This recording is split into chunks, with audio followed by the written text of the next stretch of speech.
What's up, dudes? I'm coming to you from this purple pink room, and I'm here to let you know, first off, that we are having the Small Dong March, October 23rd in Pershing Square, downtown Los Angeles. It's going to start at 10 a.m., then we march at 11 a.m. It's going to be a huge event. I want everyone and anyone who's able to come through, check it out, support small dongs. Even if you don't have a small dong or don't have a dong, you're still an ally, and we want to see you there. So come to the event. Let's march for small dongs, and let's end small dong shame once and for all. What up? We're also brought to you by the legends at Talkspace. Talkspace, thank you so much for sponsoring the podcast. Guys, fall is a time for change, and aren't we all working towards a better version of ourselves? It's the perfect time to focus on your mental health goals with Talkspace. Match with a licensed therapist today at Talkspace.com to get $100 off your first month with promo code GODEEP.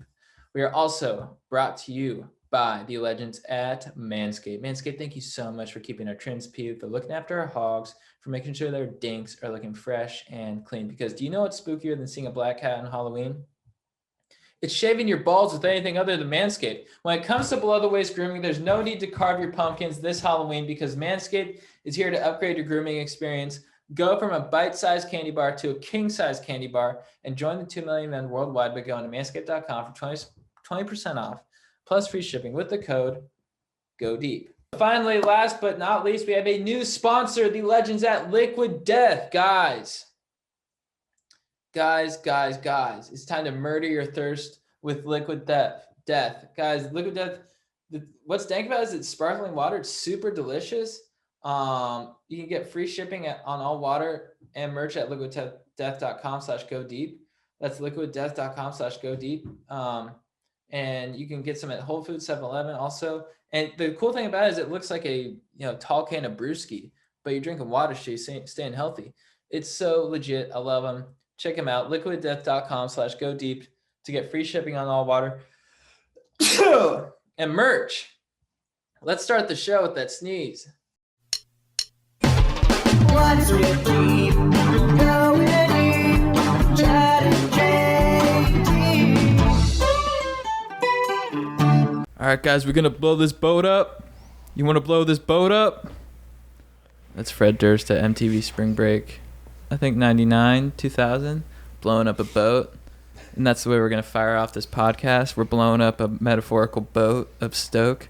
I'm here with my compadre, Jean Thomas. What up? Boom, clap, stokers. And we're here with Aaron on the mic. What up? What up? We're here with your dog, Hudson. What up? What up, buddy?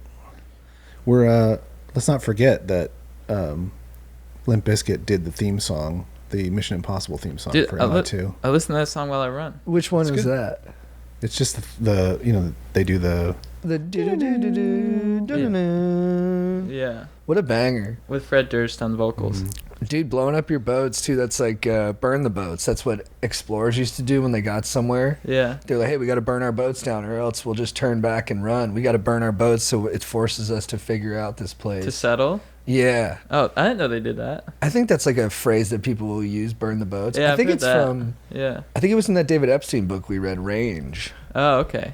When we read that book years ago. I don't know what is new with me. I love tension. So I'm trying to get better at sitting in the tension. I find that sometimes if you can just hold it, that's where all the magic is. Yeah. If you just don't say anything. Yeah. And then you just watch people stare at each other. Yeah. That's pretty it's pretty exciting. You're ready for marriage, buddy. That is a lot of being in a relationship, right? Is just stare downs. No, because I have an issue. I always say stuff. I always talk. You know what I mean? That's totally, yeah. I always fill the moment with more talk, but I think oftentimes it's better to just let the moment be awkward. But we went to the Van Gogh exhibit. Dude. Yeah. Have you heard of this thing? I pass it every time I come here, yeah. It's too expensive. It's a freaking ripoff. Yeah, I've heard that. It's $50 for one room, but it is a very immersive. It feels like you're in Black Mirror. You go in there and it's just, it's on the ceilings, it's on the walls, it's on the floor. And you sit in these little circles with like 100 people in there. And you just watch all these Van Goghs come to life. And his like skin starts breathing, like the skin of the, it looks like the people he painted are breathing and stuff. Mm-hmm. And then I was wondering, like, I don't know when this changed in art, but he doesn't paint like aristocrats. He paints like regular people. Yeah. And I was like, whoa, that must have been kind of like edgy at that time to paint regular people instead of That's almost like now it's like seeing an independent movie instead of a Marvel movie. Right. Like you're like, no, I don't want to see a big jacked Chris Hemsworth being a superhero. I want to watch like Nomadland. Right. I want to watch a movie about regular people. Yeah. So I wonder if like Van Gogh was like, maybe that's why his paintings didn't pop in his time, because everyone's like, who are these regular people? Like, show us like the elite. Yeah, exactly. Like, ew, these are just like, that's just like a postman. And then he's like, no, it's the beauty of everyday life. And I get it. It is. It's beautiful. I think if I were living in that time, that would be my reaction. Because I'm like, where's the Brad Pitt in your fucking right? But well, I think that's valid though. I feel the opposite way though now about like when The Crown won all the Emmys. I was like, fuck The Crown. Like it's good, but like it's not that good. Come on. Yeah. Did anyone watch the Emmys? I didn't watch it. Yeah, it was really boring. Really? And Rita Wilson rapped? The bits were real bad. Rita Wilson rapping was good. What were the bits about? It was just like Cedric the Entertainer talking to his co-stars from his shows. Like he hosted? Yeah, he hosted the show. What? Yeah, I mean, he's got a sitcom on CBS, and it was on CBS, so like it makes total sense. Like a lot of the presenters were CBS CBS shows. I don't know. It was just a lot of like, it was a lot of like, hey, it was a lot of people like calling him to be like, why am I not there? Mm-hmm. It's just like, I don't know. It was really bad. The other thing that was really funny though was Conan was nominated for Best Late Night Show, and he lost to John Oliver. But when Stephen Colbert went up for best, it was like best live variety show or something like that. For his election coverage. Colbert's election coverage. He was like, everybody come on, like all of his writers and everything. Conan went on stage with him. Oh, that's really funny. That's hilarious. He's in the background. He's like shaking this one guy like the whole time. Yeah, I was wondering because I saw people tweeting about Conan. It was so funny. It was like sort of stole the show a little bit. And you could tell Colbert is like stretching to see how long it. Like he's thanking people, but he's also, Colbert's smart enough to go, how much longer can I push this to make him commit? Right. Behind me. Oh, that's funny. Yeah. I heard they did a joke about the fly being on Mike Pence's head or something like that. Yeah. Like 150 days after it happened. Yeah. And it was like a year ago. 2 minutes. Yeah. It's just like, who gives a shit about that? Oh, yeah. Way longer than 150 days. Because that's like Biden the election time. was almost a year ago. Yeah. That's crazy that they ran with that joke. It was all the jokes were bad. And it's one of the things that they did this year that was different is part of my beef, so I'll save it for that. Cedric the Entertainer being on a sitcom that no one watches, you get paid so much money, but you are in kind of a purgatory of sorts because no one, that it doesn't really mean anything to people. Mm-hmm. He's had 3 sitcoms, which is crazy. For real? Yeah. I can name them all. He's funny, but I think he's funny. Cedric is the neighbor. Our buddy Nick George did a guest star on one of his on his sitcom. Oh, really? And he said the guy is just on set super talented and was like throwing jokes left and right, and it was like he said he was a beast. But that's awesome. But yeah, I mean the network TV now, like CBS, it's weird. It's like because they're still doing it, and I feel like they're still doing it and behaving in a way where it's like it's still like prime time, but it's like but then you go to the Emmys and it's like Netflix and the streamers are all winning the awards, and it's a weird kind of I guess they're all sort of making the transition to streaming, but you're kind of like it seems like the idea of just still making sitcoms is like you're kind of like, why are you still doing that? But you're in a different range now. I won't give away any details. Yeah. But you acted in something. Yeah, I did an acting job. Yeah. It was fun. I want to hear all about this, but probably off air. Yeah. A cool acting thing. It was cool. It's about as cool as it gets. But so without getting into too much detail, what was it like being on set? I love it. It was like it's like exactly what I want to be doing is like just guest starring on like your favorite shows. Yeah, I'd obviously want to like act in like a further down the road in a bigger role, but that's like when you like get into comedy, you see like people just doing these sort of like small roles that are super fun, and that's like what I've always wanted to do. So You're doing it. yeah. It's I knew super you were cool. gonna get it too. Like when you were auditioning, Yeah. I was like, "You're gonna get it," but I didn't want to jinx you. How'd you know? I just knew you're a good actor. I just knew you were gonna get it. Thanks. But I didn't want to like. I know you like. Whenever I say something's gonna happen, you always make me knock on wood. Or you're like, "Don't say that. Don't say that," which I totally I get understand. super Yeah. So I was like, I had to like just be like, "You're great. I'm sure it's gonna work out." Like kind of be more like in the middle. Yeah. You're like, it's gonna happen. I'm like, you fucked it. You fucked this whole situation. Yeah. Well, everyone's different too. Like some people like doing that. Like I'll tell people something's gonna happen like way before it happens, and I'm like, no, it's gonna happen, because I think it makes me feel like it puts more pressure on me. Yeah. But I totally understand no, don't talk about it. Like wait till it's like fully realized, which it makes sense. And yeah. I guess yeah. Go ahead. No, that was it. Yeah. Yeah. I guess I get kind of I get superstitious, and I get I don't like raising expectations for myself, especially in this industry, because it's like, it's so unpredictable, and it's so, no one knows. People act like they know, but no one knows. I mean, you can have like an idea of like, if you're like making something and you sort of, you can feel it, you're like, this is special.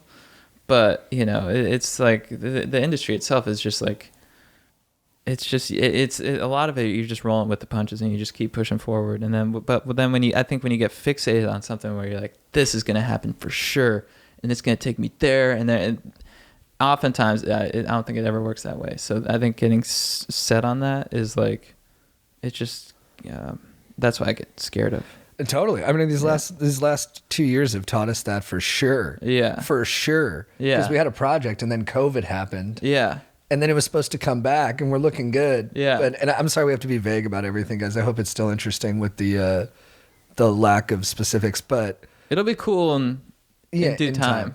But then Iatse, the Hollywood Union for all the cameramen I and didn't even think about that. for everybody. Yeah. Like basically everyone on set who you don't see at an award show is gonna go on strike. I think with good reason too. Like I'm on the side of the Iatse members. It's all it's like, I used to be Iatse is the crew. It's just the crew. It's like makeup artists, editors, gaffers, key grips, all the camera guys, everyone. It's the people who everyone who moves the stuff, backbone. sets the stuff up, and then records the stuff that we all watch. The backbone of the industry, yeah. And they didn't get the pay bump they were supposed to, and the streamers still call themselves new media. So they're like, we don't have to pay you as much as TV channels. Yeah.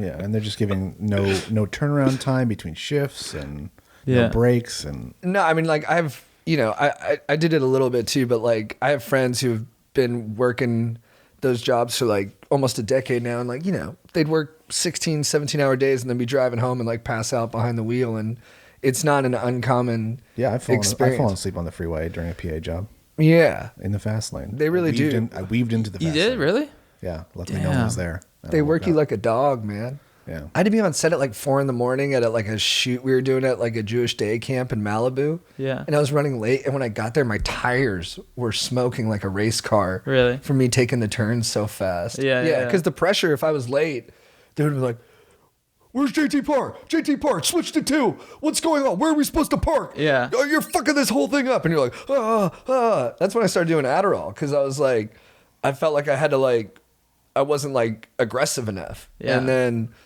then when I took Adderall, I was like, this is easy. And then like 3 months later, I was like, ugh. Yeah. But yeah, so the Iatse might go on strike. I think they'll figure it out, because I don't think the whole industry wants to shut down.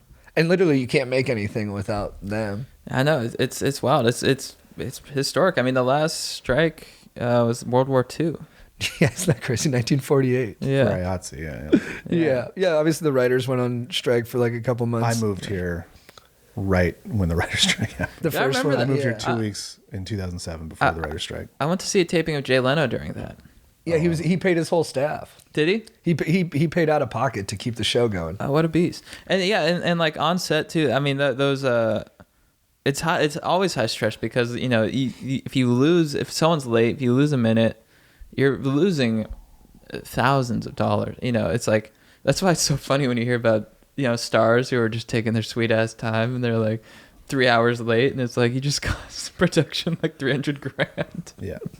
That's what they do. Like when people are like, yeah, Joaquin Phoenix on the Joker, he wasn't feeling it, so he just walked off. And like, he's an amazing actor. Maybe it's worth it. Yeah. But you're like, you do know there's a cameraman who's got like 50 pounds on his shoulder who now has to sit there for another 20 minutes and like probably in the fucking burning Burbank sun. Yeah. Waiting for you to like get into character. Yeah. It's like, come on, man. Yeah. I know. Yeah. It's But high stakes. So what did you say happened when you were done with your acting gig? You went up to the creator and I tried to take a photo, because I wanted to commemorate the moment, and I also, when it comes out, I want to like post about it. And he's like, nah, man, we'll just hang out. I'm like, all right, cool. That's awesome. Yeah. Did you guys hang out then, or you plan to? We had lunch, and then I exchanged numbers and stuff. So that's so cool. That's cool. Yeah. And you told me you've texted him 4 times since then. Yeah, he hasn't responded. I text him good night and good morning, and then I sent him a Fred Durst gift, to break the ice, of him blowing up the boat. No response. I figure he's busy. He's just busy. He'll get back to me. He's totally into it. Iatse set that boat up. He's into it. I guarantee he's into it. He's feeling it. Dude, thank you so much, Aaron. Yeah. Yeah. What were you saying? I said Iatse set that boat up to explode. Every time you see a boat blow up on Spring Break MTV, it's Iatse crew members who are PAs who are packing that thing with dynamite, wiring it. And there's some producer, like the PAs are like, I don't know how to set up explosives. And the producer's like, figure it out, okay? Yeah. Just wire it and tell me when it's done and it's ready to blow. What's new with you? Dude, what is new with me? I don't know. Everything's been good. We've just been working hard. We've been busy. So I've been focusing on that. Last weekend, what did I get up to? I got some sun, worked out. I've been hitting the Peloton, been calling people a lot. I mean, every time we get on the freeway to go do like a city council, I just call people the whole time. Yeah. And then, I don't know, I'm reading this book, Tea, about testosterone. It makes me feel like a bad boy because it's about like how there are huge biological differences between men and women. And this author thinks that the thing that makes us so different is testosterone and how that affects your psychology and your physiology. And, but so much of like the prevailing sentiment in the culture is that most differences are because of socialization, which I do think is a huge part of it too. And sometimes it's hard to sift through which is which, but I'm loving it, dude. It's all about just deers fighting each other and like how T makes their nuts triple the size when it's mating season. Interesting. Like their balls go away, and then when it's mating season, their balls just get huge. Yeah. And then they fight with each other and they try to have a harem of lady deers. Dude, nice. That they can have for their own. Do they establish the sort of expectations of the relationship beforehand? Yeah, like the main buck will be like, hey, yeah, so like you're going to be like 1 of 30, but like, you're in like, you matter to me. You're important to me. Yeah. And she's like, okay, well, I might go away with Tim. Or they're named after their moms. She's like, so I might go away with Gloria 9, and then their names are like their mom's name and then how old they are. And then the big buck's like, what? And then he goes and fucks up Gloria 9. Nice, dude. Puts a little antler into his eye. I want you to know something, babe. My antlers grow for you. Yeah, T makes their antlers stronger than the bones in their body. Do they talk about how to boost T? No, she hasn't really talked about that. I mean, they do talk about shooting up testosterone. A lot of the tests, and this is going to be my babe of the week, but a lot of the tests that they do, this is what it always comes down to when they're studying testosterone. Apparently, they cut the nuts off of whatever animal they're testing on to see how they change, and then they'll shoot it up with testosterone to see if that changes them back. Is she pro or anti shooting yourself up with testosterone? I don't think. Well, maybe she gets to it, but I think she would be neutral on it. I think she would be pro for some people and not pro for other people. Right. Like, I think she would have told me not to do it when I did it. Yeah. Yeah. Did you do it? When did you do it? When I was 18, summer after senior year. Yeah. I shot up for the whole summer. Testosterone, or I thought it was roids. Yeah, those are roids. Oh, yeah. Okay. I did testosterone and I did HGH. And I had done like a cycle of Anavar during football season earlier that year. And it makes you really strong. But then what's interesting is like I did get in more fights when I was on testosterone, but I don't think it's because of roid rage. I think it's because I was big and jacked and I was like, I want to use these muscles for something. Right. So I think it was more of like I was already looking to fight people and then the steroids helped get me there. Yeah. You know? And yeah, I was a little bit more of a butthead. But also I was happier a lot of the time too, because I just felt so jacked. Yeah. But it just wasn't sustainable. My shoulders fell apart from overlifting. Right. And they're still all fucked up. There's definitely medical reasons to do it. Like I'm on a drug that helps regulate the counter to testosterone. Mm-hmm. DHT? No, something else. I don't know if that's exactly what it does, but it cured the thing that was in my head, the tumor on my pituitary gland. So I didn't know you had a tumor on your pituitary gland. Have we talked about that before? I don't think we've talked about it. I did a big thing about it, yeah. I did I like didn't 10 realize- minutes on it. I remember you talking On about this that. pod? On this I remember pod, you talking in about that here. back. Nah, It was a dude. tumor. Yeah. That's what was causing infertility, and that's, it was such a big deal about having our baby and stuff. And Oh, man, that's scary. I did it on the anniversary of us finding out we were pregnant. So it was like April when I did it, when I did on the show. And I wrote this huge blog piece about it. Oh, okay. I remember that. But yeah, the doctor was just like, you don't, if you want to have another child, you should stay on this thing. But also there are benefits to having at least a normal testosterone level going forward into your life. And it's related to bone density. And as you get older as a man, like you want to have that still, obviously. So No, it helps with a ton. Yeah. Did you talk about sending your nuts? no, I don't think that would help fertility at all. You don't think that works? No.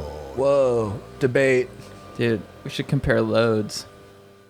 I mean, you probably got me on that. Yeah, you guys should. But like, That'll be next pod. Yeah. there's a lot of fertility. They talk about keeping your nuts cool. Like, so Oh. I think sunning your nuts is bad. Oh, crap. That would make sense because of the laptop thing, right? People are like, don't put your laptop on your nuts because you're Yeah. overheating them. I switched to boxers for like 6 months. Fucking hated it. But yeah. Something about the sun being like an organic source of heat, though, makes me feel like maybe it's somewhere in the middle. Certainly. Yeah. And the vitamin D is different than just heat on your nuts. But I'm probably just trying to hedge between my two dogs. It's an electric yeah. node. And the one thing I learned too about testosterone is that if you're on testosterone, it actually can make you infertile. Because You overproduce. your body just decides, oh, well, I'm getting it externally. I don't need it. I don't need to make it. So therefore you don't produce good sperm and all that stuff. Yeah. Yeah, I've noticed a change. I think. I mean, I haven't done any tests, but I think when I started eating more organic, I felt more of a change in. I think lean muscle growth, and just mood, and just like an increase in drive a little bit. That I think might be related to testosterone, because I do think that the pesticides and stuff, like all the chemicals in commercial food, do affect your testosterone. Sure. Yeah. There's hormones and stuff. And I do think there's something to that, but It's that's interesting. all. Just I'm like anecdotal. I think we also don't know like the impact of plastics. Plastic's huge, yeah. Phthalates. Yeah. I mean, we do know that they, shrink hogs, which is good for our movement. But, in the long run, I don't know. I don't know if we. I don't know. Honestly, I worry about small dongs not being as special. Yeah, we're just gonna be another cherry in a bowl of cherries. Yeah. It is the best way to motivate people to change things, though. Yeah. It's like the earth is on fire and like it's going to be uninhabitable in 50 years. And everyone's like, yeah, whatever. And then it's like, and it's making your dick small. And everyone's like, we got to fix it. Dude. Get rid of the phthalates. Get rid of them, dude. Yeah. Well, that's My dick is, I just imagine a guy to city council. Council, my penis is shrinking and you are responsible. Do your job and make my dink bigger. Yeah. Thank you. And then the whole crowd's like, ah. It is so true though. When people like the environment, like the earth. I remember some guy this actor who's like super political. He puts up this serious post. He's like in front of like a brush fire. He's like, "Our earth is burning. It will be uninhabitable." And I'm just like, "Shut up." you know, and then you see the dick. Shut up, James Shut up, you Marsden. fucking knob. You like, go back to your CW show, bitch. And then, but yeah, dink shrink. Dink shrink is huge. No, people get fired up for I that. had that with vaping. I remember with vaping, I went to this hypnosis guy, and he's like, and you know, his thing was mostly for cigarettes, you know, and I was like, when he transferred to vaping, it's like, it's not as effective because he's like, you're inhaling tar, and I'm like, but I'm not. And he's like, you are messing up your lungs. You won't even know when lung cancer hits. And I'm like, shut up, bitch. Like, I like getting a buzz, you know. He's like, this is hurting the appearance of your skin. I'm like, all right, now we're talking. Yeah, exactly. Yeah. Now we're talking. That was the Yeah. first thing that hit me. Yeah. I'm like, no one's seeing my lungs, partner. Yeah, And you yeah. know it's like 30, 40 years down the road. Yeah. But like your Come skin looks on. worse now. Dude, I was dating this girl and I was having boner problems, and then she sent me an article that vaping's linked to erectile dysfunction. Right, yeah. And I was like, too bad I've had erectile dysfunction my whole life. lady. Okay. So it's not the vaping. And I was like, Vaping, try anxiety. yeah. I was like, how about performance anxiety? Okay. Yeah. How about I just need to talk for a couple hours before I can get there? Yeah. You know, the tough guy thinks that we got to get rid of the phthalates in the plastic. Look, people used to tell me, you do coke, your penis shrinks. I was okay with that. I knew it was temporary, and I liked the boost I got in communication. I was really bonding with a lot of different people. But then when I found out there's stuff in our stuff that's making my stuff smaller, that's when I got fired up and I became an environmentalist. Because I care about the environment insofar as it affects how I look when I'm naked and on blow. Because that's a big moment for me. That's kind of like when I feel like I'm at my most free. That's when this stag, going back to Dia, feels like he's on top of Yellowstone and he's looking down at the geyser and saying, hey, I got a pretty good sitch here. But then if I'm doing that and I look down at my piece, and it's, you know, it's marginal compared to what it used to be, I don't know. I can't do it. So get the phthalates out of the plastic. I'm talking to you, government. Fix it. You're pumping out toxicity, not like blow. I do super clean blow. Super clean. Well, by the way, tough guys got to be serious here. Don't do blow right now because the fentanyl shit. No. They ruined blow. They ruined it. Blow's ruined right now. This is a PSA from the tough guy. I never thought I'd say this. Stay away from the blow. It ain't as good as it used to be. It's not in my time when I was in Miami in the 80s at the Copacabana, and me and my friends were just taking it off a platter, and we were just living it up, driving go-fast boats to Cuba every other weekend. You can't do that anymore because they fucked it up. They fucked up cocaine. I'm so pissed. I loved cocaine. Thank you for your comments, tough guy, but this is a meeting about the budget. Like how much money you should spend on blow? It's like a wedding ring. You spend 1/4 of your yearly salary on blow. Well, we're just trying to modify the company budget because we're in a deficit. Yeah, my dick's at a deficit. Because of what your company's putting into the water and putting into the plastics and putting into all the things that I'm surrounded by. It's your company. Oh, I own the company? Yeah. Whoa. Dude, you know how many times I've come out of a coke binge and I owned a company? That's the thing. People are like, get off coke. I'm like, dude, I'm super productive. I come out of a blackout and I'm like a titan of industry. I'm like, I didn't even know I owned a plastic company. And now that I know I own the plastic company that's making my dick small, well, I got the power to change it. So do you think we should proceed with laying off 30 employees? What do you mean laying them off? Firing them. Whoa, that's heavy. Yeah, I think we can do that as long as we can give them some blow before they go. We have a big fucking party and we send them off right. Send them off in style, like a Viking burial. Just light it on fire as they float down the river to nothing. Okay. That was a tough call, man. I don't know how I feel about firing people. Like, they're going to get other jobs, right? Yeah, I mean, you're the CEO. You got to make tough decisions. Fuck. You know what I need? I need some blow. I need some blow now. I just did that PSA by not doing blow. All right, tough guy is making an audible. Adderall. Get me some Adderall. Okay, I'll put that into the company memo. Are there any other announcements you want? Yeah, put that in the memo. Tell everybody it's Adderall season. And tell them it's going to boost productivity. Does this go to the employees we're laying off or the current? Send it to everybody. Yeah. No, keep them on the email chain even after they're fired. I mean, they're fired, but I don't want them to feel left out. Right. And make sure they come to the company party. Okay. And they'll be treated like they still work here. Why are we firing them? Because we're at a deficit? Yeah, a mysterious amount of the budget went missing. We're trying to sort out where the money went, but under the expense category, it says miscellaneous. Look, I'll be honest with you. That was me doing blow. That was you. Yeah, I'm guessing. I actually don't know for sure, but it sounds like you're kind of hinting at the fact that I spent it all on blow, and I don't want to live my life in fear, so let's cut to the quick. It was me. It was blow. It's in my body. So are you admitting to the board that you spent half the company's budget on cocaine?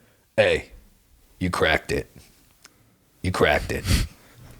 Great call by you. You're a great employee. You cracked the case. Thanks. You're due for a promotion. This We cracked it. This does mean that we're gonna have to terminate you as CEO, and I'm getting we're probably fired? gonna bring up criminal charges. Whoa. Holy shit. That's very interesting. That's very provocative. For you to fire me, the CEO. That's crazy. I love the inverse of power there. I love how you took that power from me. I respect it. Fire me. You're going to be a great CEO. You're fired. Whoa, that feels weird. I never been fired before. Oh, man. Let that sit in for a second. Whoa. Whoa. I really respect the way you handled that. You got to the bottom of it. You didn't, compromise yourself. It's a good job. You know what? You're getting a promotion. You're promoted. I just promoted myself. I just fired you, and security is gonna escort you out. Whoa. Yeah. You're giving me no agency in this. I love that. I love the way you're doing this. Security's coming to get me right now? I believe they're in the elevator now. Yeah. Okay, hold on. That's brilliant.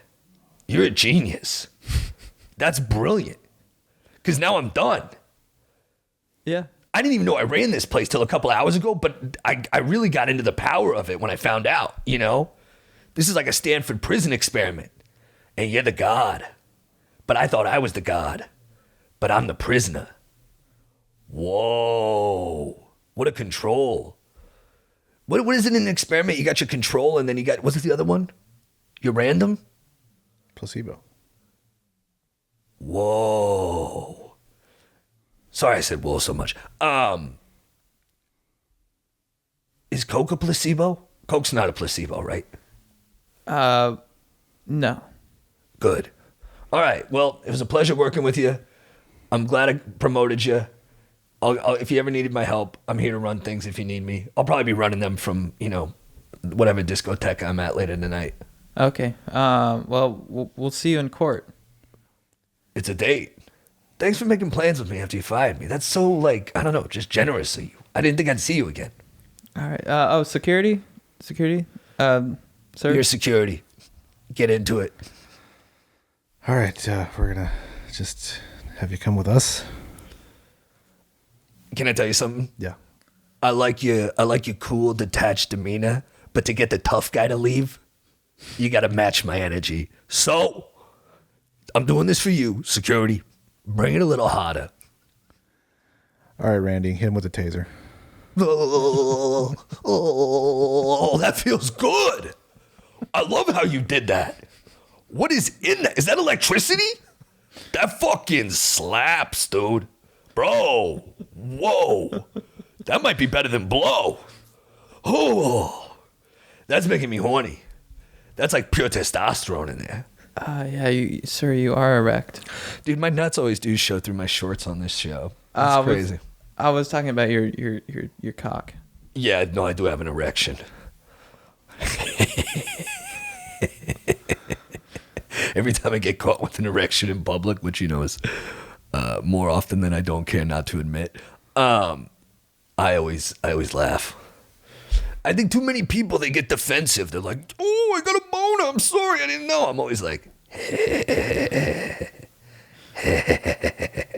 which is a little sinister, but it's playful, dude. But to the testosterone conversation in that show, Sex Education, the female lead, Gillian Anderson, she said that 10% of men have a pheromone that women find attractive, regardless of what the guy looks like. Uh-huh. It's called like androstenedione or something. I said it incorrectly, but it's close to that. And then, so I started Googling it. I was like, how do you do a blood test to find out if you have this? Yeah. And then I started Googling after that, how do you find the supplement for it? Is there one? I don't know. I don't even know if it's real. There was like a BBC article saying that that's just kind of like folklore and that it's not true, but Yeah. worth investigating. Yeah, that'd be cool. That could change everything. Be like Aqua di Gio. Aqua di Giorno. Aqua di Gio. Aqua di Giorno. Did you watch the new Tom Brady Subway commercial? No. It's pretty good. Really? What does he do? Does he throw a Subway sandwich? It looks like it's like one of his like cologne ads that he does that are like super cheesy and like faux sophisticated. But it's him with like sandwiches. Oh, that's great. And then at the end they go, but you don't eat bread because you know he's on a super hard diet. And then he turns to the camera all sexy like, but it also looks like he's pissed at the person saying it. Yeah. It's good. Dude, I had Subway last week. It was awesome. Oh, really? Dude, it's so good. I love Subway. Like I don't eat Subway often, but when I do, I go to town. What'd you get? Dude, I just got turkey, ran it through the garden, extra mayo, extra mustard, Italian bread, olive oil, vinegar, salt, and pepper, and some motherfucking, I got jalapenos, I got banana peppers, all that good stuff. And then I get salt and vinegar chips. Is it salt and vinegar? Yeah. Those are great. The best. Are banana peppers, are those bananas or peppers? Peppers. They're the yellow peppers. Those are good. They're pepperoncinis. They got some kick. They got kick. I'd say they're probably a little bit less spicy than jalapenos, but they fucking do the job, man. They do the job. They do the job. We're going to do a job. We're going to rob Fenway Park. Guys, I'm interrupting this podcast to let you know that the Small Dong March is coming to Pershing Square in Los Angeles Saturday, October 23rd at 10 a.m. and we march at 11 a.m. We want to pack it out. Let's blow up the spot in a good way with small dongs. And if you don't have a small dong or you don't even have a dong, you're still an ally. We want you there to support small dongs. We want to make it a huge event. Let's do it. The Small Dong March happening October 23rd in Pershing Square, Los Angeles, 10 a.m. Be there. All right, guys, I'm interrupting this podcast to let you know once again that we are brought to you by Manscaped. Manscaped, thank you so much for keeping our trims peeled, for looking after our hogs, for making sure their dinks are looking fresh and clean. Because have you ever tried to trim your balls and it turned into a Freddy Krueger film? Well, luckily, Manscaped is here to save the day and make sure you're smelling fresh with their new refined body wash. Yep, fellas, the ladies love their signature scent and it'll scare away those vampires. Unlock your confidence with the Performance Package 4.0. They got the Lawnmower 4.0, the Weed Whacker, this body wash, skin safe technology, ball deodorant, ball toner. And it's just going to make your dink look like, it's going to make you think that you should just be showing your dink and everything else should be clothed. You should be rolling up to the party and everyone's like, who's that? Oh, I reckon that's a pristine dink. Who's that? Oh, it's Rodney? Dude, nice. That's what you want for yourself. And if you want that to be your reality, then get 20% off plus free shipping with the code GODEEP at manscaped.com. That's 20% off plus free shipping with the code GODEEP at manscaped.com. We're also brought to you by a new sponsor. These guys are absolute legends. Liquid Death. It's a new brand out there, sparkling water, super delicious, healthy, but it looks like a tall boy of beer. So people are like, what are you drinking? Are you drinking like a friggin', are you getting after it tonight? And you could honestly say, yeah, I am. I'm getting Liquid Death. And it's delicious because it looks super sick. So when you're drinking water, you don't have to look like a renob. You can look like a solid dude who's really just trying to get after it at noon on a Tuesday. And the cool thing about it is it's just ice cold mountain spring water. So you get the best of both worlds. You're healthy, but you look like you party. What's better than that? I don't know. That's why you should check out Liquid Death and brutally murder your thirst. I'm talking murder. And get hydrated and murder your thirst and get that ice cold aluminum can with the skull. It's got skull on it. Skull and bones is badass. These guys don't muff around, and they're bringing death to plastic. That's right, death to plastic. You guys know plastic. It's got phthalates in it, shrinks your dong. That's what phthalates do, but not with Liquid Death because they got aluminum. And they also donate 10% of profits to help kill plastic pollution forever. So they're doing the good stuff. They're looking cool. They've also got a horror movie, Dead Till Death, now on Amazon. It's amazing. I love it. super scary, super spooky, super goofy. What up? They also got sick merch. Go check out their merch at liquiddeath.com/go deep to get free shipping on all water and merch. That's liquiddeath.com/go deep to get free shipping on all water and merch. Grab some now at Whole Foods or 7-Eleven now and totally murder your thirst. Finally, we are brought to you by the legends at Talkspace. Guys, Talkspace is, I mean, you guys know therapy. Therapy is so good for you. It's like you go to work out, you go to the gym, you go to work on your body, but you also got to work on your dome. Make sure that it is in tip-top shape. So you can do that by meeting with a therapist to work on your mental health. And it's just as helpful as hiring a personal trainer. Talkspace makes it super easy, super affordable. You get your own personalized trainer. You can do it online. It's cheaper. You don't have to go to an office. You get messaging. It's super accessible. You can like text your therapist. You can Zoom with them any hour of the day. It's so legit. These guys know what they're doing. And everyone should just get like a therapy session once in a while just to make sure everything's legit. And you should do it with Talkspace because they're legit and the best. And we all struggle with mental health. So keep yours in check with Talkspace. Join Talkspace today and start moving forward with a single message. Visit Talkspace.com and get $100 off your first month when you use promo code GODEEP at sign up. That's $100 off at Talkspace.com. Promo code GODEEP. Should we answer some cues? Yeah. All right, sprinkler maintenance suggestion. I've been seeing this new woman and she is a squirter, if you get what I'm saying. Nice. However, we fornicated multiple times and I haven't gotten her to fire hydrant yet. I'm getting her to reach climax, but still don't know how to make the woman juice come out. I feel like you guys might be experienced in this area. If neither of you know how to approach this question, I would love to hear from Uncle Joe. I'm sure his massive hog has caused some major flooding in his time spent on Earth. Anyways, thanks for spreading the smoke and revitalizing Southern California. Hashtag small dong nation. So if she's never squirted with you, how do you know she's a squirter? She just said I am. I think she probably told says him. that, Yeah.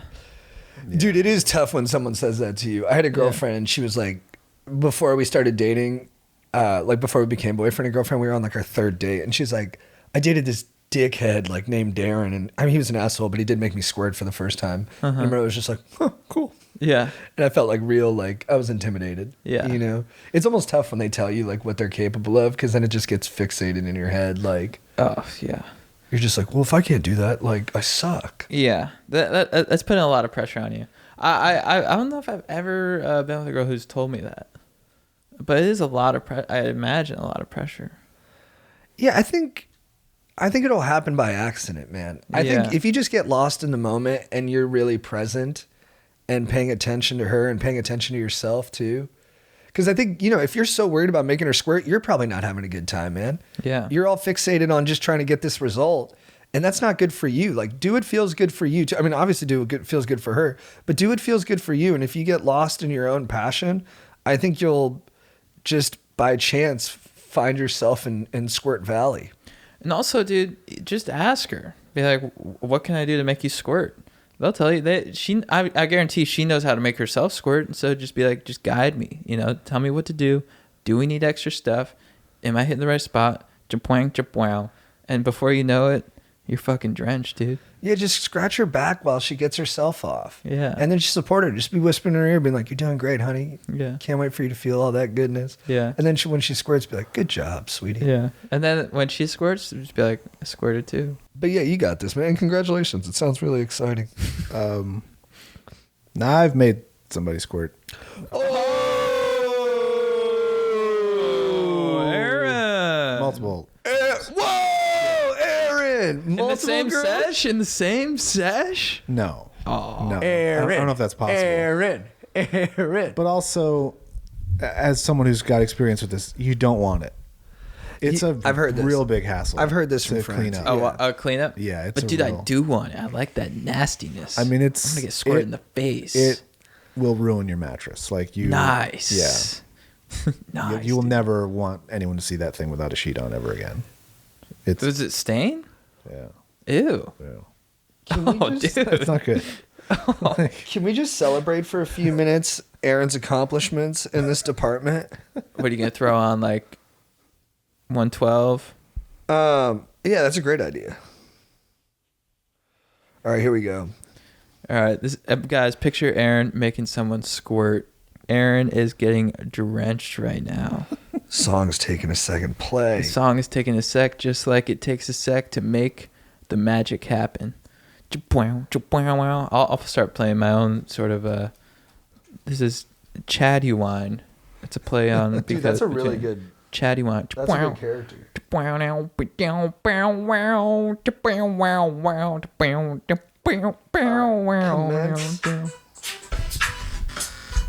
This is for Aaron, the squirt maestro.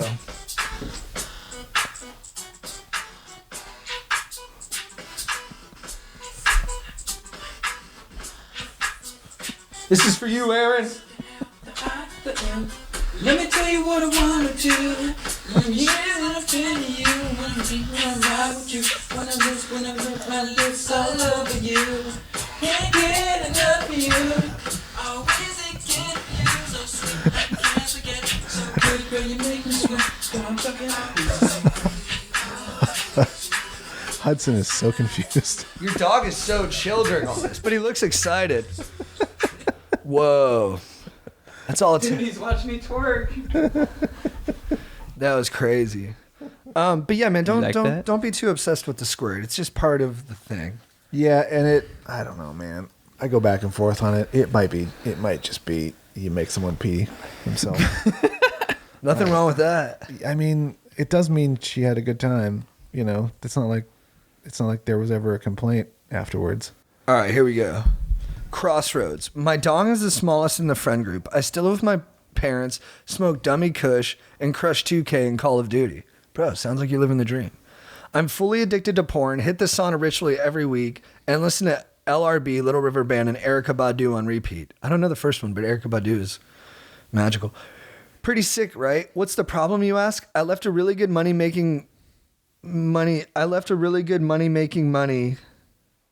to pursue in other careers. What is more important, working hard towards financial freedom and retiring younger, or being happy and having the freedom of spending more time with my bros and lady? There's a lot going on here. Yeah. Well, I mean, I think it's okay to leave one career if you're going to pursue another one that is less financially viable up top. But, you know, you might have to slow down with the 2K and the dummy kush and the porn and allocate more of that. I say allocate a lot. And direct more of your energy towards making the stuff you want to have happen in your career happen.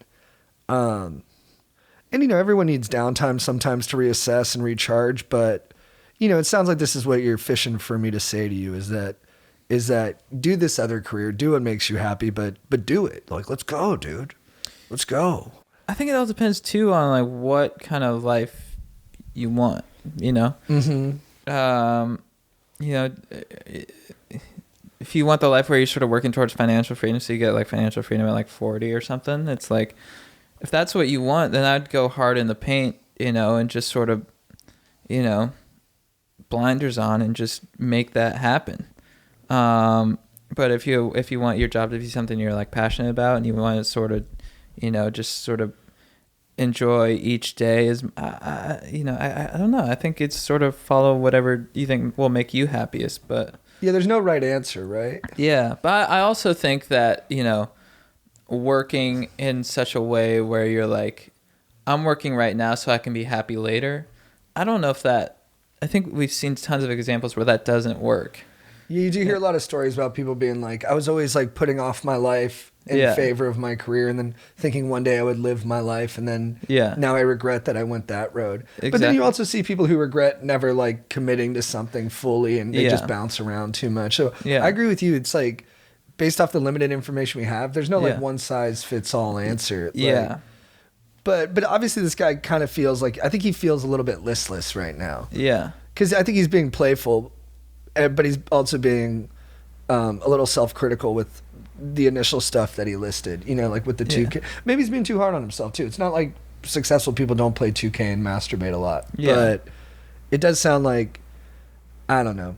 I can tell you that for me, and you know, I'm kind of a psycho, so you know, take this with a grain of salt. But for me, it's like when when I do stuff like play video games or stuff that I feel like is not serving me in the long run, it makes me unhappy. So I'd sort of assess and be like, is that the case for you?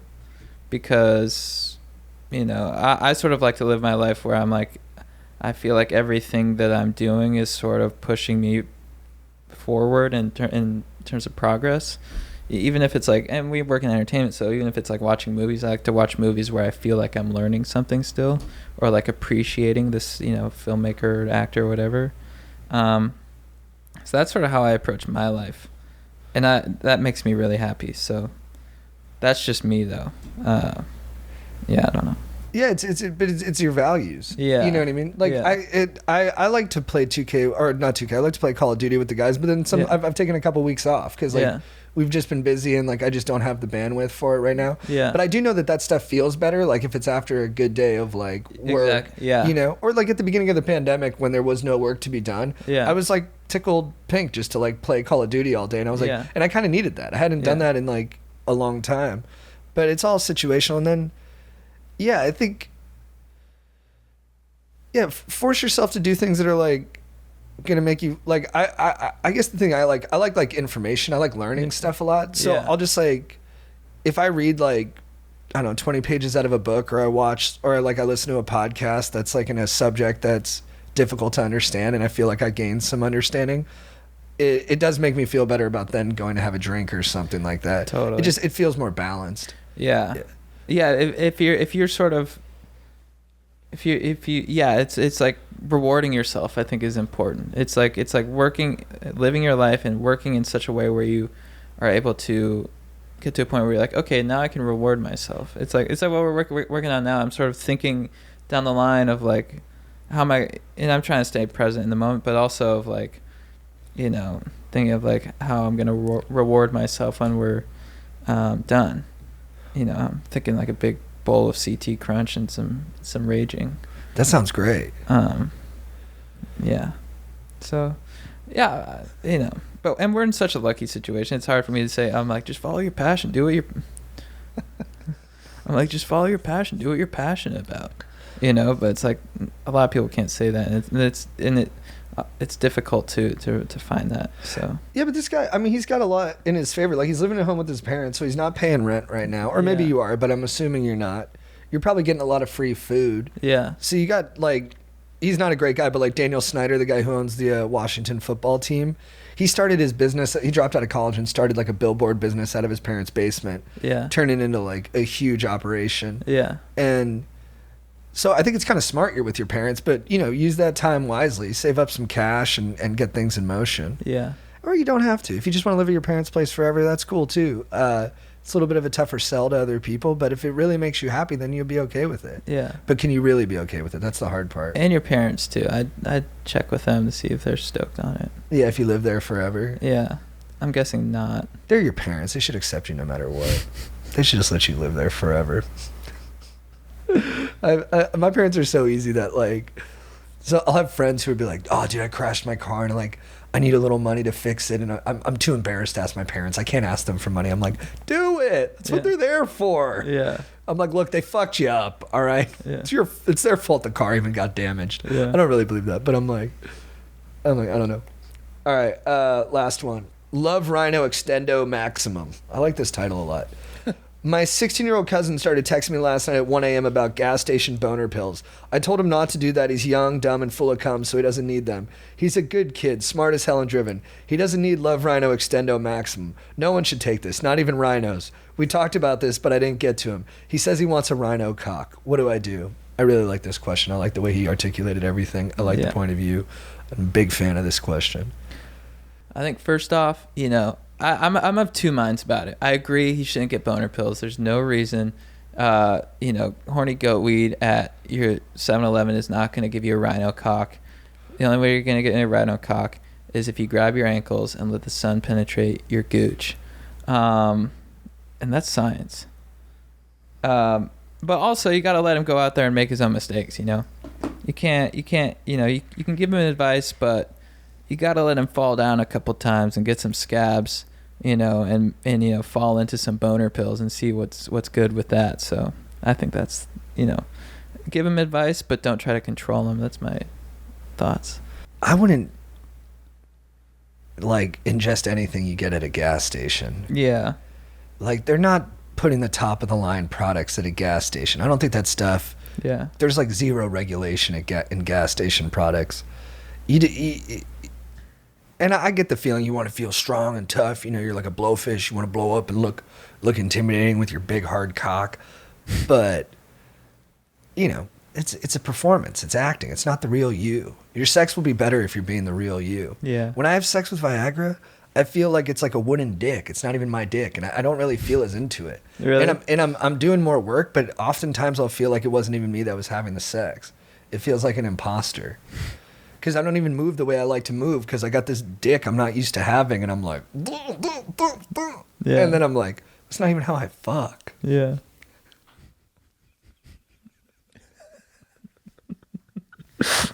I'm being serious though. Yeah, dude. Plus, if you're 16, man, don't do that damage to your heart. That stuff's not good for your body. No.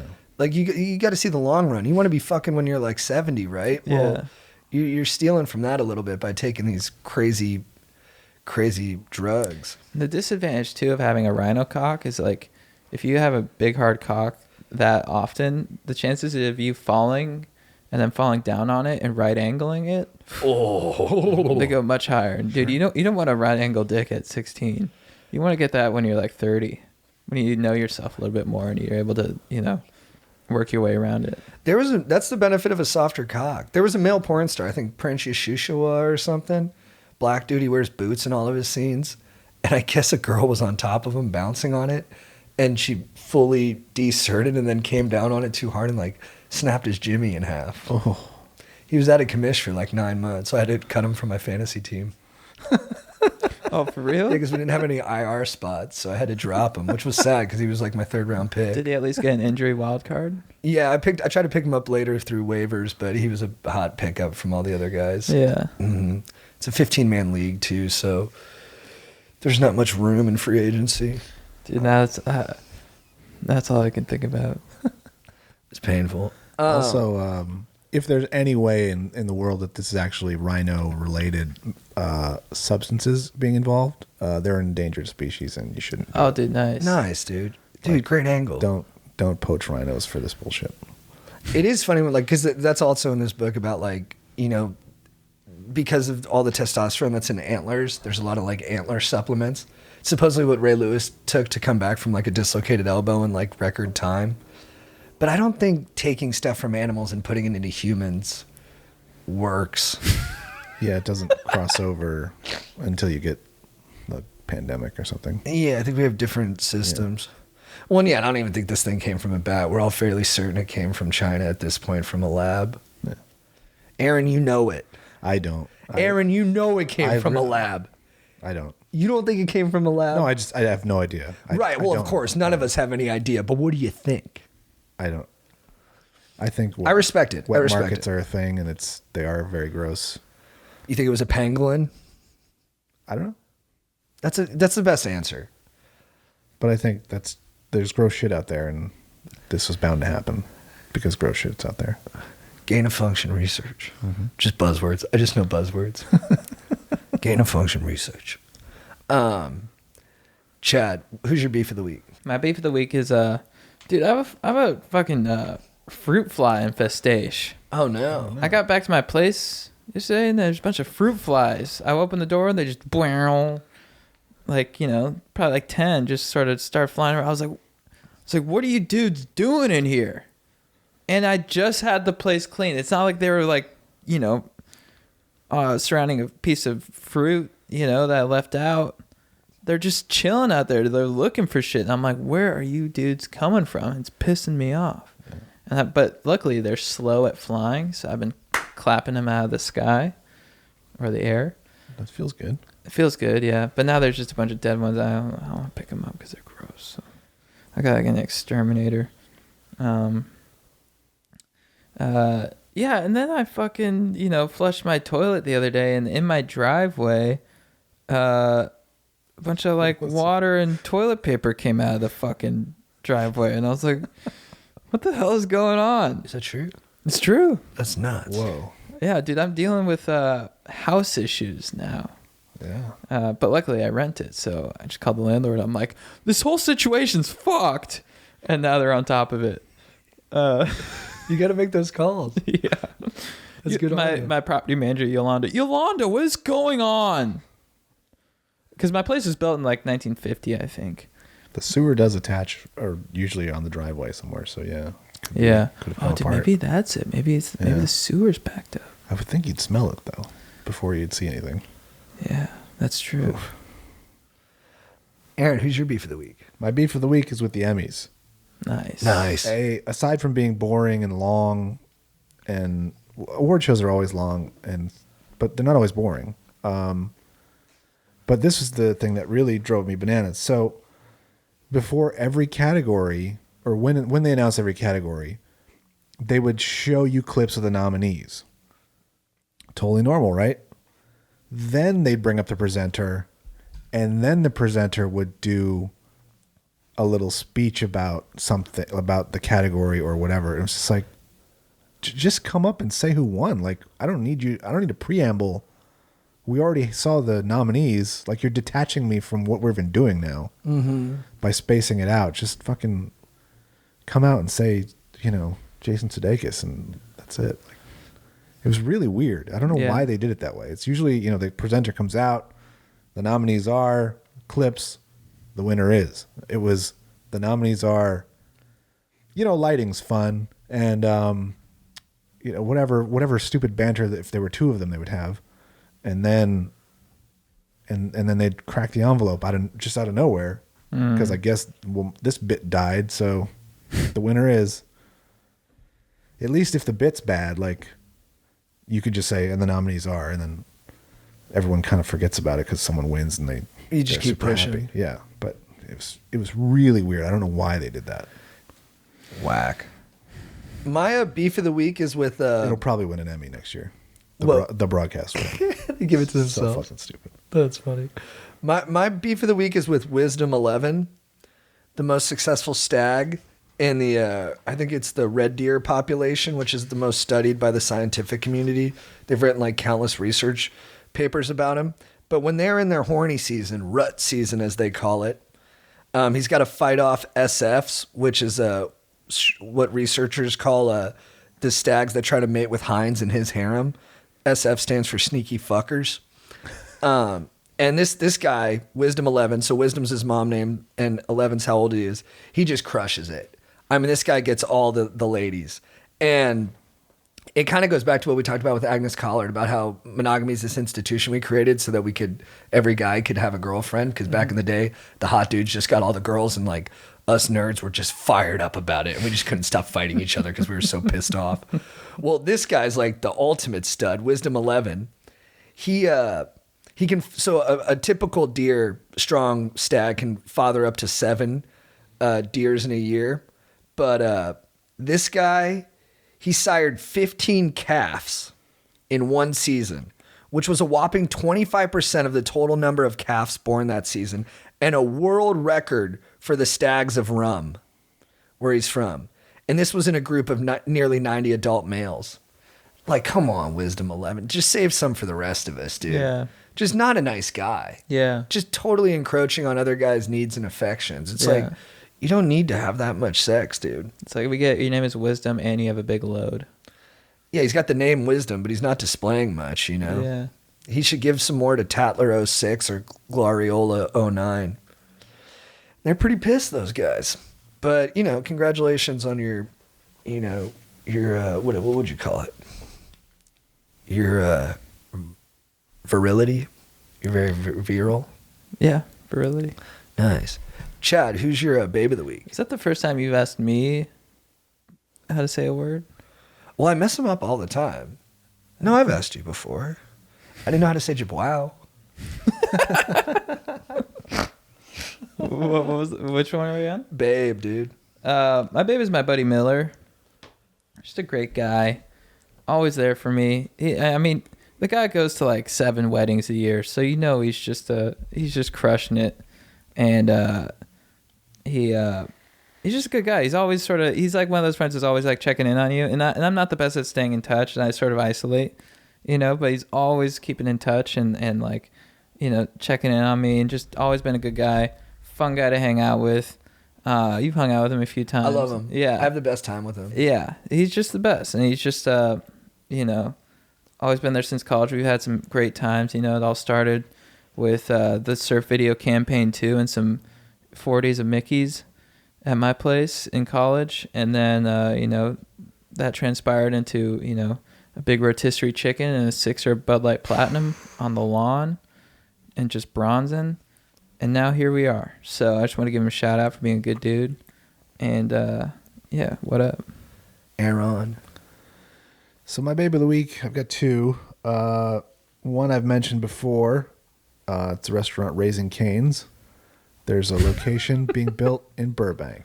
Oh, nice. Yeah, so I'm going to go there all the time when I'm near the studio. It's going to be packed, I'm sure, like any Chick-fil-A drive-through, but it's worth it. It's really good food. Second is my softball team, Gnarly Hustle. Brought home the Saturday Co-Ed Championships. Nice. We were the number 2 seed, but still unexpected because the number 1 seed was undefeated and had the male MVP on the team, which is generally an indicator of how you're probably going to win the whole thing. We had the female MVP, but she was out with back surgery. So we kind of shocked the world, and it was a beautiful thing. And I maybe felt more elated after this one than after the first one. We won last 2019 of summer. So you guys won the whole thing? Yeah. Dude, congrats, man. If we hadn't already done Peaches and Cream, we'd run it back right now. And to all the stokers who've reached out and been complimentary, this is not the team that Joe was on. He's on my Thursday night men's team. You said you guys have been hitting better since Joe's out of the lineup? Yeah. It's not his fault. We are hitting. It's kind of his fault, though. It's not his fault. But I'll tell him that for fun. Hey, Jack, in the edit, remember to cut to my wry smile at this point. I love giving Joe shit. My baby of the week is the pastor who started the Santa Ana City Council meeting last night.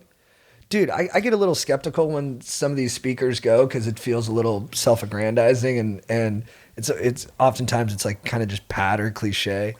This guy was gifted, man. He was bringing it because at first I was like, whatever. And then halfway through I was like, okay, this guy is super talented. This is the kind of religious leader I grok with. And what I liked about it is he brought like everyday vernacular and like kind of related his situation and place where he lived into Jesus. And he had this one moment, and I don't mean this joking, I'm serious, I love this. He was talking about how we need to take care of those who have less, and he's like, it's like when brown Jesus from the barrio of Nazareth. And I was like, oh dude, that's such a good way to put that into context, you know what I mean? Because then it made you rethink who Jesus was, and you're like, oh yeah, Jesus was like from a poor neighborhood and he was there to help the poor. And I was like, yeah, that's important. It was a good way to talk about it. And I was like, this guy rips, dude. It was powerful. I was moved. And he was all in flow when he said it. So it was like on top of like 9 other, charismatic and well-intended things that he said. And I was like, this guy rips, dude. So he's my baby of the week.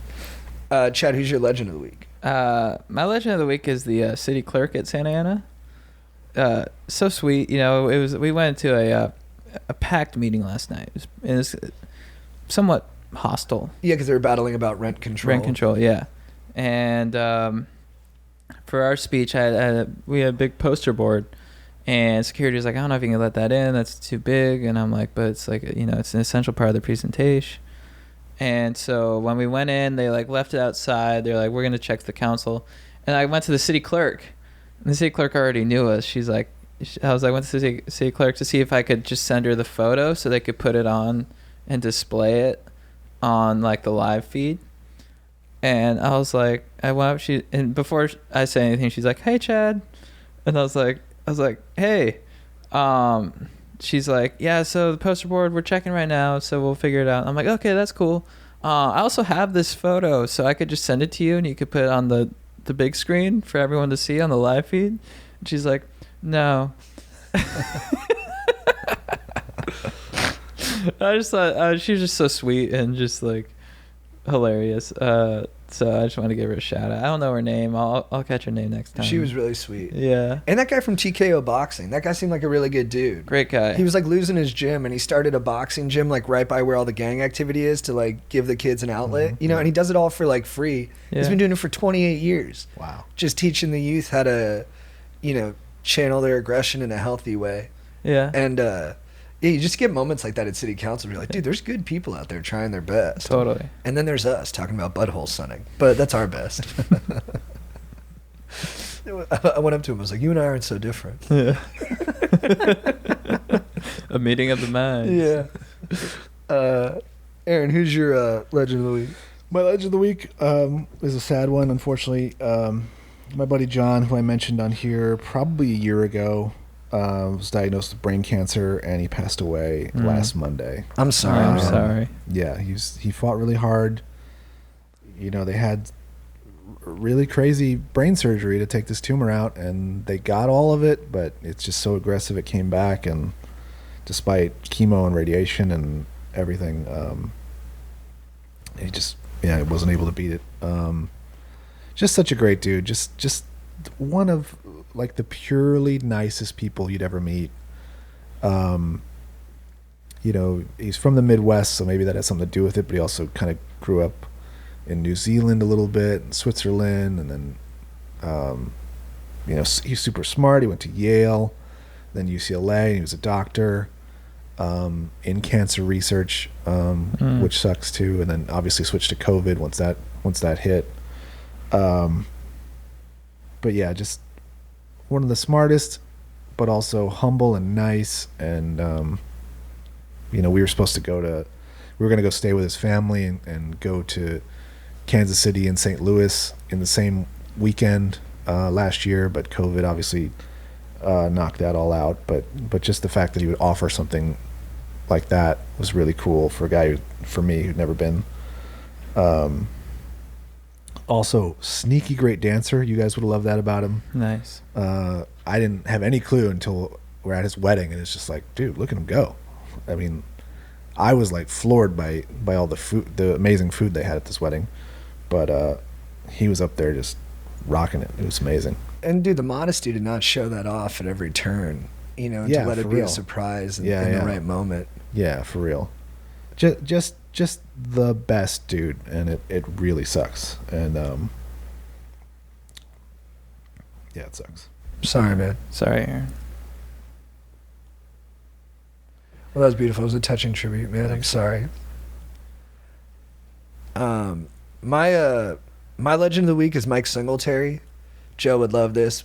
Linebacker for the Chicago Bears in the 80s. Probably the leader of the greatest defense in history. I mean, I would probably go with the 2000 Baltimore Ravens because I actually watched them. So that's just the best I ever saw. But Mike Singletary, Samurai Mike, the most footballer of all time. Like, the guy is just all about the team, all about honor, and all about doing your job right. And so I'm going to follow up with my quote of the week, and my phrase of the week for getting after it are going to be Mike Singletary based. So I'm just setting the table for that. But Mike Singletary, Samurai Mike, you did it right. You did it right every time. Chad, what's your quote of the week? My quote of the week comes from Sly Stallone in Demolition Man. In one of the first scenes, he's going to get Wesley Snipes, and he jumps out of a helicopter. And as he's jumping out of the helicopter, he yells, "Phoenix!" And I'm gonna start doing that whenever I'm doing epic shit. You know, if I'm taking off on a set wave, and there's a lot of dudes out there, I'm gonna be Phoenix. That's awesome. And just drop in, or you know, even if I'm you know, just what else do I do that's epic? If I'm at Erewhon and I'm really stoked on my purchase, That'll fire people up. You know, he's not calling himself a Phoenix, right? yeah, I don't really know why he's saying it. Why is Bad Wesley guy's name Snipes' is character's his last name is Phoenix. You didn't know yeah. that? No. Are you serious? I forget what his first name is. It's something crazy. Wait, you thought it was like just a random he's thing calling he was yelling himself a at? Phoenix. No. That's better, though. That is more Yeah. funny. You always have a better interpretation of reality. Oh, thanks. It's a real credit to you. Dude, that's so funny. Aaron, good Simon spot, Phoenix. man. Simon Phoenix is Wesley Snipes' character's name. Oh, well, works either way. So he's just letting him know I'm coming. But him just naming some kind of flying creature, like just driving going, Falcon! It is better that way. Like it makes it a more interesting movie if there's no like real reason for it. Yeah. Maybe I thought maybe his character had like a rough patch and now he's rising from the ashes. He was In a way. frozen. He is a phoenix in a lot of ways. Yeah. Hilarious. That's up there with you being like Nicole Kidman and saying LA Confidential and American Beauty for her first two movies.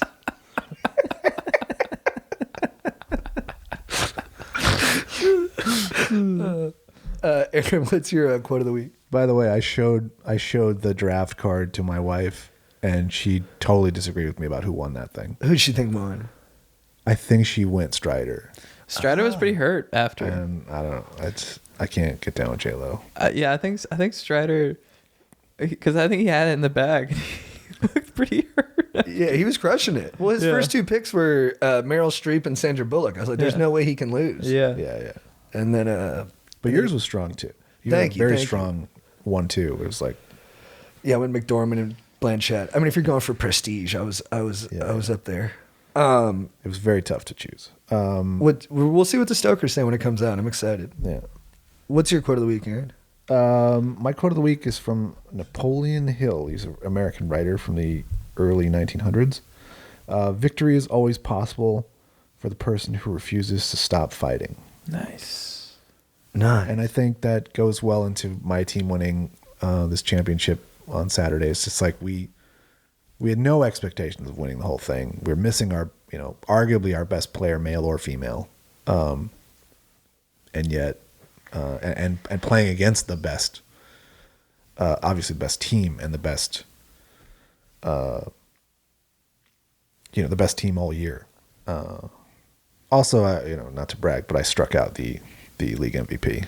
Oh, let's go. Yeah. Made him foul out. That must have felt good. Oh, I was like, that should count for 2 outs. Like, what the hell? Did you fist bump afterwards? Oh yeah. It needed to happen. I mean, come on. Yeah. My quote of the week is Mike Singletary. So famously, Vernon Davis, who was like top of the first round tight end pick, freak coming out of Maryland, just jacked and fast and just a physical anomaly. He was like being a bad teammate during one of the games, and I don't think he was invested. I think so he came out of the huddle and he didn't care that he had fucked up. He came off the field after making a mistake and he didn't care that he'd fucked up.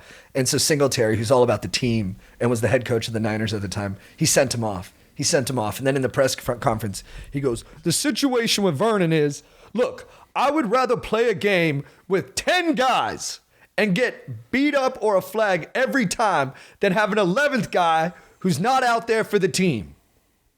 You need everyone to be there for the team. If someone isn't there for the team, I can't coach them. Can't win with them. Can't coach them. Can't win with them. Can't do it. Won't do it. Can't do it, won't do it. Yeah. Can't do it, won't do it. And it was like, I was like, yes. And I watch it all the time because I'm just like, that's like what when you picture a football coach, that's what you picture him saying. Yeah, what is the cadence is so good. I quote him all the time, and I forgot that was him. Yeah. Can't do it, won't do it. Can't win with them, can't coach them, can't do it, won't do it. I say it all the time. Can't do it, won't do it. Can't do it, won't do it. And he's just the man.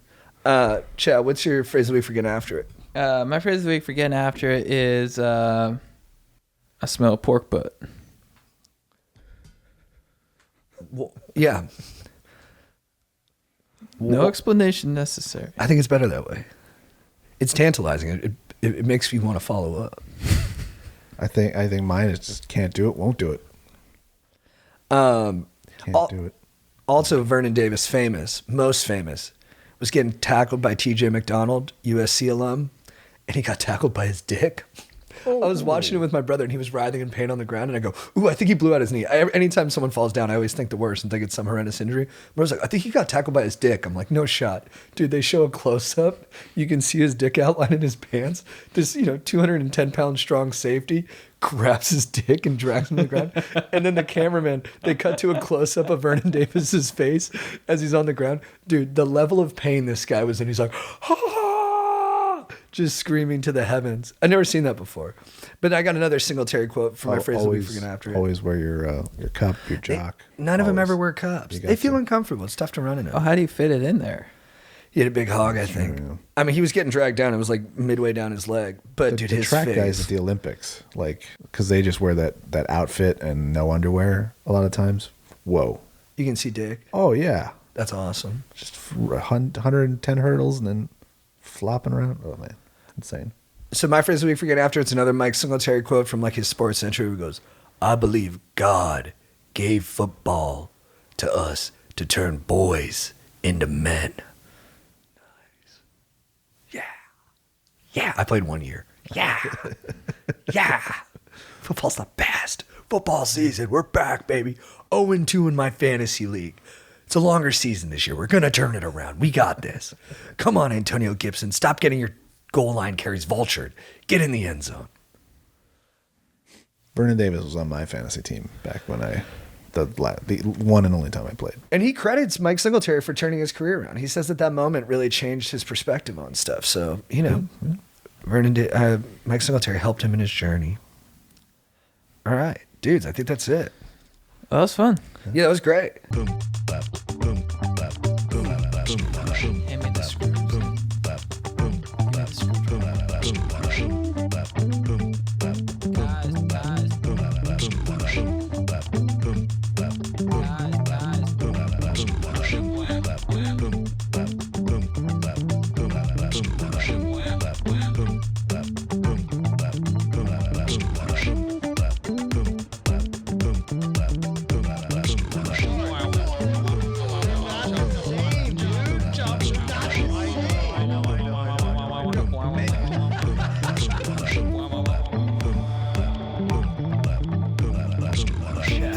What is your beef of the week? Aaron, who's your beef of the week? Strider, who's your beef of the week? Joe, what's your quote of the week? Chad, what is your beef of the week? Aaron, who's your beef of the week? Strider, who's your beef of the week? Joe, what's your quote of the week? Chad, what is your beef of the week? Aaron, who's your beef of the week? Strider, who's your beef of the week? Joe, what's your quote of the week? Chad, what is your beef of the week? Aaron, who's your beef of the week? Strider, who's your beef of the week? Joe, what's your quote of the week?